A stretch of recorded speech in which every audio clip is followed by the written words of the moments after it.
Is there actually one special number that underlies everything from sunflowers to seashells, everything from pineapples and pine cones to the pyramids and the Parthenon? I mean, a number that can link beauty and art, music and the human body? One number that links nature's order to the rules of mathematics? Well, some people think so. But like Uncle Carl says, extraordinary claims require extraordinary evidence. So let's take a closer look at what the golden ratio is really about. I mean, after all, the universe is a strange place, full of surprises. Which of these rectangles is the most perfect? Give them a look. Which one just feels most balanced, the most beautiful? Did you pick this one? That's a golden rectangle. And many people believe that this shape is the most aesthetically pleasing quadrilateral that there is. This one, not so much. This one, ew, gross. Yeah, get that away. A golden rectangle, the ratio of its long side to its short side is exactly this. This is the golden ratio, abbreviated as phi, or phi, depending on how you prefer to pronounce your Greek. These numbers after the decimal point, they go on forever without repeating. Like the better known pi, phi is an irrational number. It's irrational because it can't be written as the ratio of two integers. 5, that's rational because we can write it as the integer 5 over the integer 1. The number 0.75, also rational. We can write it as 3 over 4. Even 0.3333 infinitely repeating, that's rational because it can be written simply as 1 over 3. But what about the diagonal of a square whose sides are 1 unit long?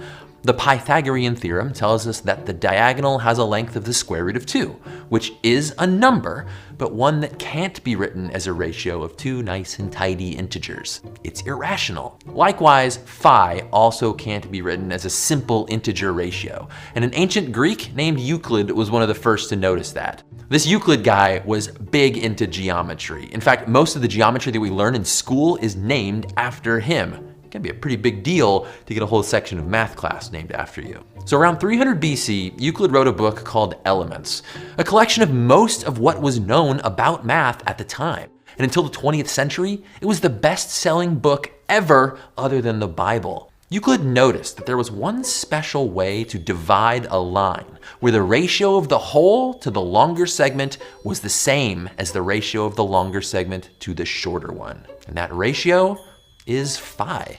Well, Euclid called it the extreme and mean ratio, which sounds like what happens when I make a bad tweet.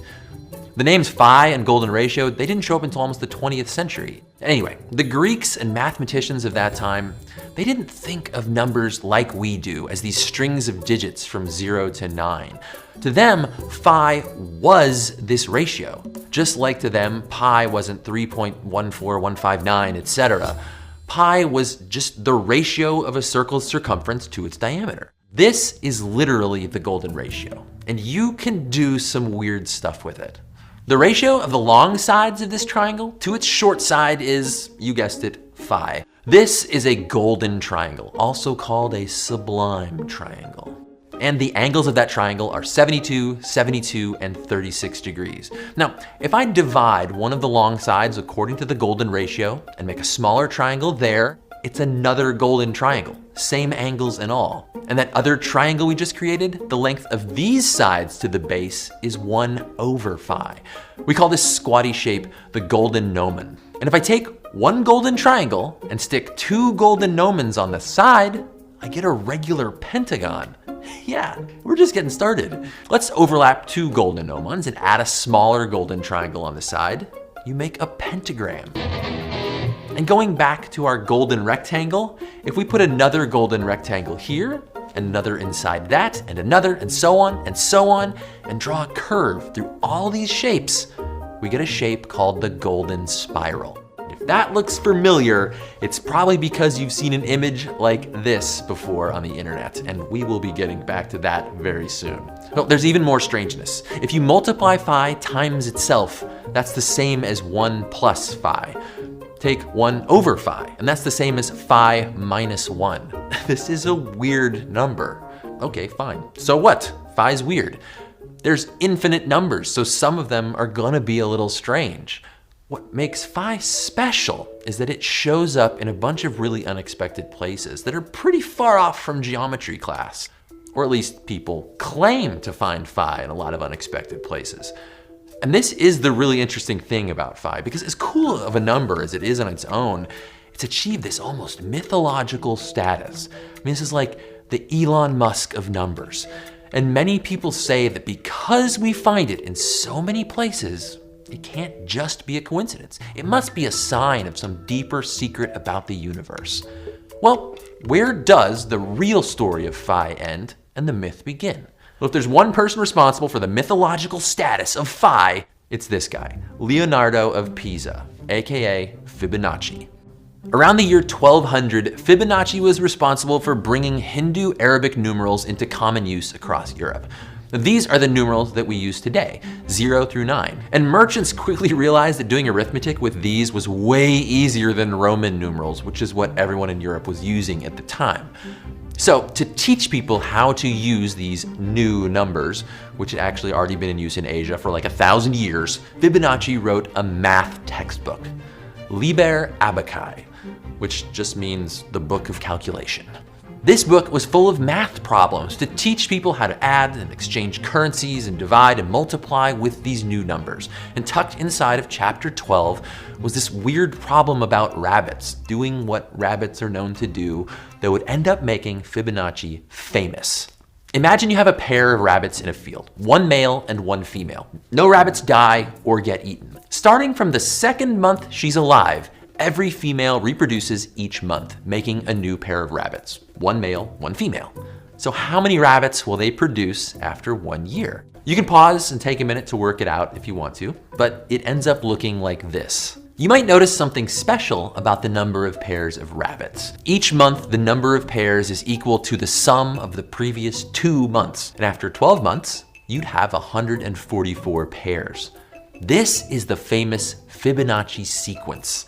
You can carry it on forever. Just add the previous 2 numbers to get the next, and so on until the end of the universe, or until you get bored. The reason that we're talking about the Fibonacci sequence in a video about the golden ratio is because as you go on in the Fibonacci sequence, the ratio between numbers gets closer and closer to Phi.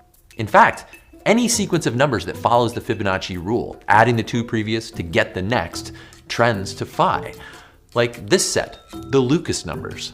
Follow the pattern and carry it on, and the difference between the terms all trends to Phi. Yeah, I know, it's weird. But Fibonacci never made that connection himself. A guy named Johannes Kepler did a few hundred years later. The same Kepler who figured out the math that explains how planets move. Pretty smart guy. It's after that, when the Fibonacci sequence and Phi got together, that the myth really took off. And people started to claim these numbers were more than just numbers. Despite Phi's seemingly mystical mathematical origins, the truly mind-boggling aspect of Phi was its role as a fundamental building block in nature.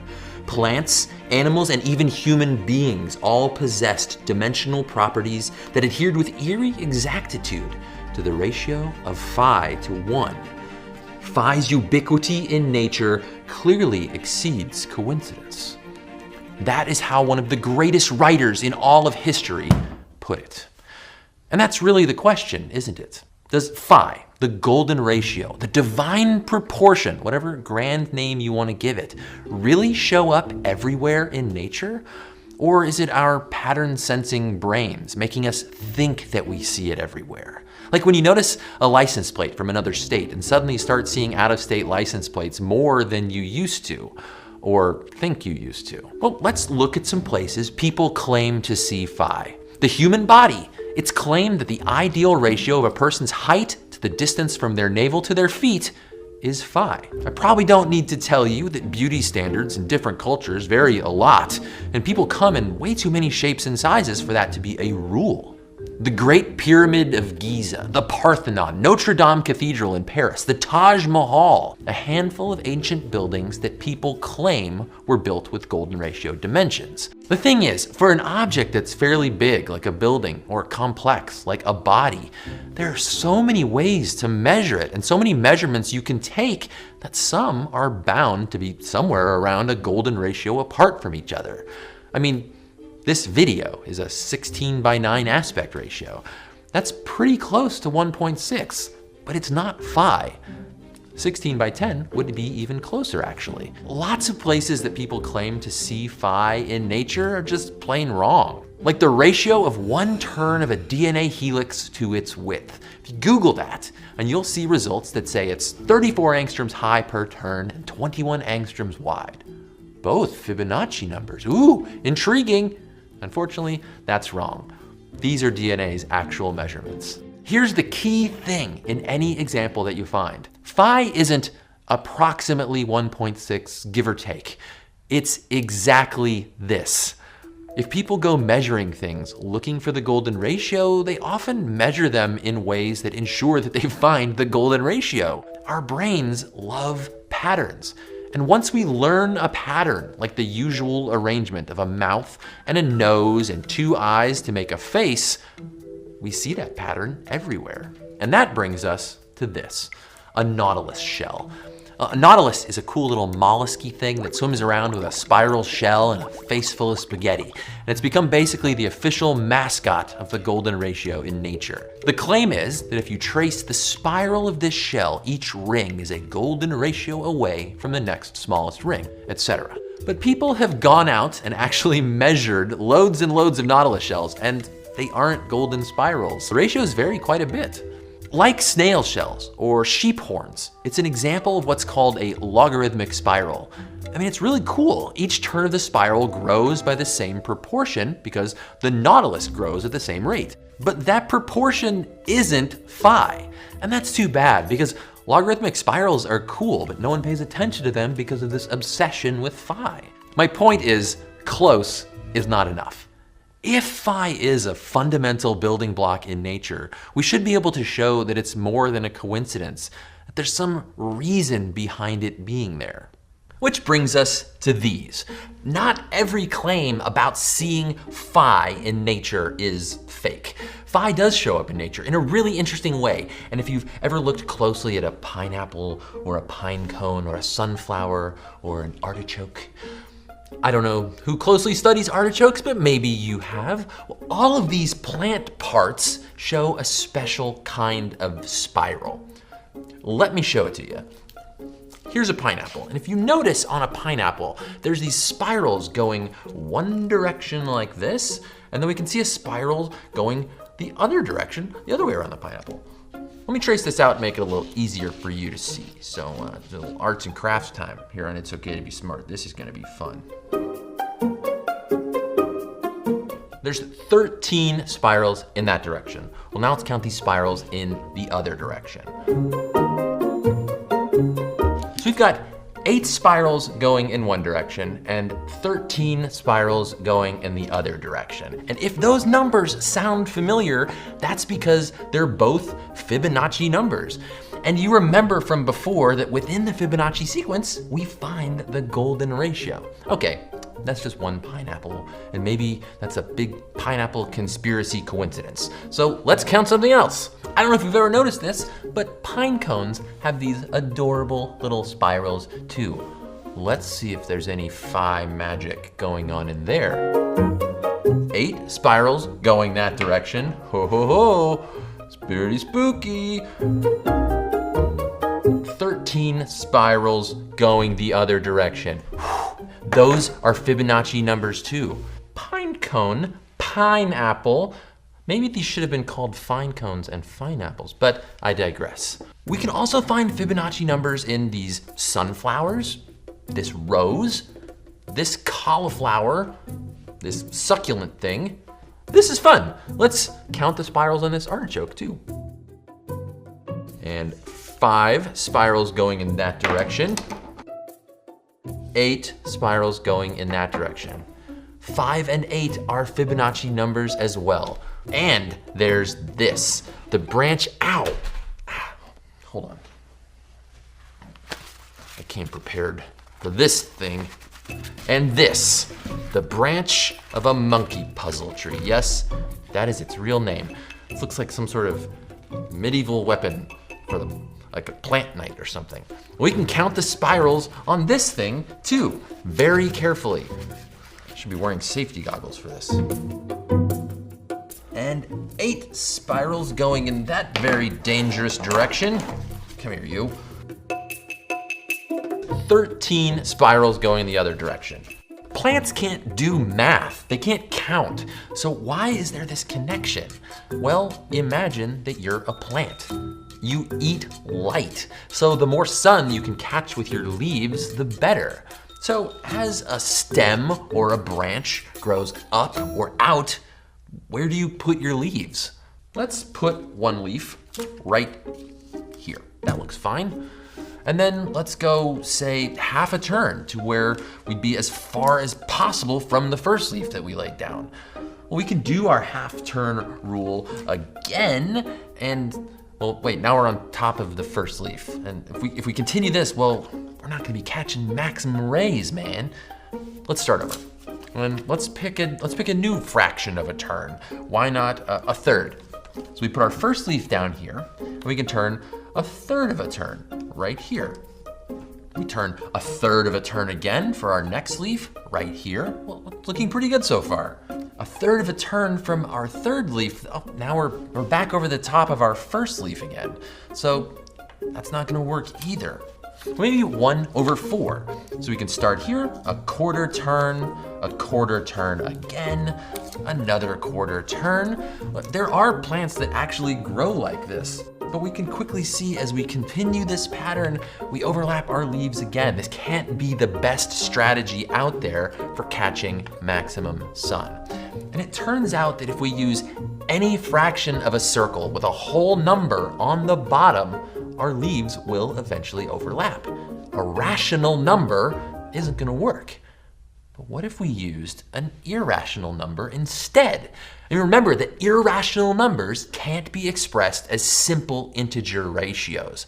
And it turns out that phi might be the most irrational number that there is. So let's put our first leaf down, and then let's go a fraction of a circle 1/phi turns around. And remember that 1/phi is equal to this. So if we express that as a fraction of 360 degrees, we're taking a turn of about 137.5 degrees each time, which probably won't surprise you, is called the golden angle. That made this little guide that's exactly that angle. So let's fill in our leaves using our new phi guide. All right, so we go 137.5 degrees from our first leaf, and we lay another one down. 137.5 degrees from there, and lay down our third leaf. As we see our new leaves fill the gaps left from the leaves before. We never overlap so far. Let's keep going and see what happens.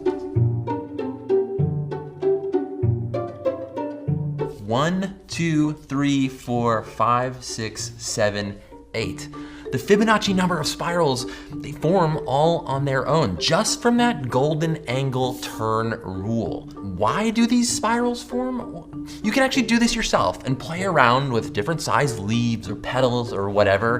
And you'll find that with the golden angle as your guide, you always put down a Fibonacci number of things before you get to these layers where things start to almost overlap, but not quite. And the spirals just sort of happen from there, and there's a Fibonacci number of them. This works for more than leaves catching sunlight too. It's also a useful pattern for catching rain and funneling water down to your roots, or for packing more seeds and flower petals into a small space. Looking at you here, sunflowers. These are all things that can make you a better plant. Quick side note. We didn't put a camera over there. I'll just stay over here.